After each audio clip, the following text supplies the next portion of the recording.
Hi, in this video I'm going to explain how the rules work for close combat in my war game until the bitter end. So in this scenario I've created this little mock-up. Got two German infantry counters here and an Allied infantry counter here, and just to really demonstrate the key mechanics of how close combat works. Now let's suppose in this example that both the German counters have already been used this turn and this Allied counter hasn't. The player pulls an Allied chit and decides to charge this counter here. The first step is the Allied player would declare their intention. Simply, I'm going to charge with this counter against that counter there. The first part of close combat is to actually get into close combat. And as part of the charge action, the first stage is actually moving, charging towards the enemy. And you have a movement allowance plus 1 point. So the movement allowance for a regular counter is 4, plus 1 is 5. This would only require 1 to move to there, and then 2 to move into the same hex, because that's in a tree hex. So it requires 3 points, and then you simply put the infantry counter on top of the other infantry counter. And this is one of those few rare occasions in the game where you can put one infantry counter on top of another. It's pretty much only in close combat where you do this. So now they're in close combat. The next stage is to work out any modifiers to the dice rolls required for close combat. And there's a few. One is the charging counter gets a +1 to their dice roll. If any of the counters have a wounded counter on them, they get a -1.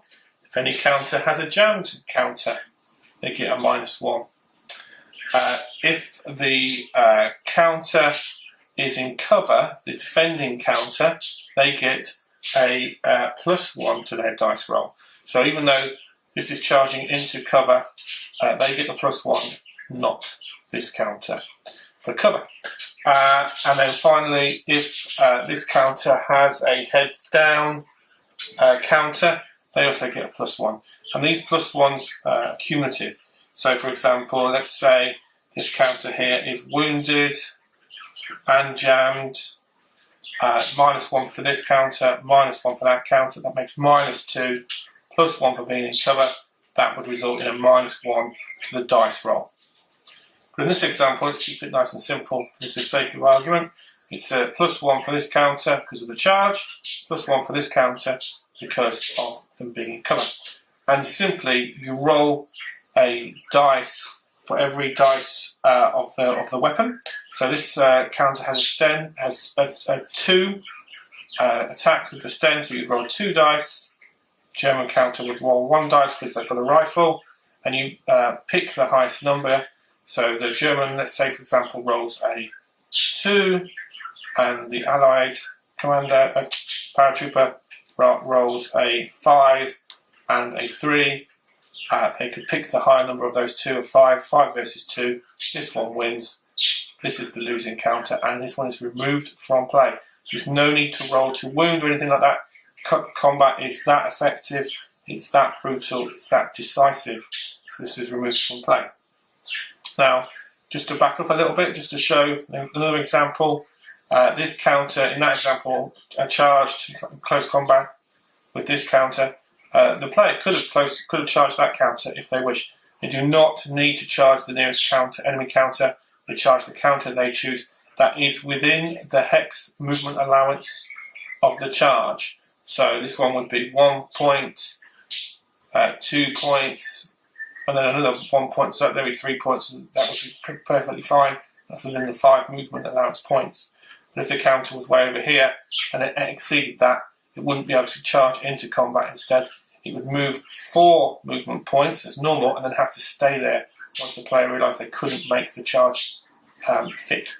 And that's pretty much everything to do with combat. Obviously, if this counter had a snap fire counter on it, let's say the German player had issued a snap fire action to this counter, and then the player charged, German could use the snapfire against it as it charged him, but it would require that to have a snapfire.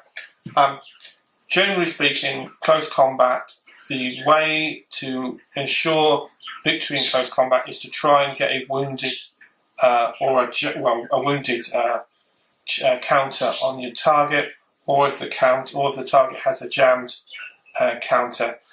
Conversely, or as well, bear in mind, obviously, the submachine guns, machine guns are more brutal in combat.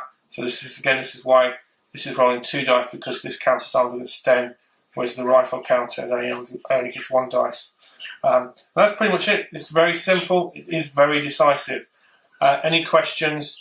Just let me know. Put something down in the comments, or just ping me directly.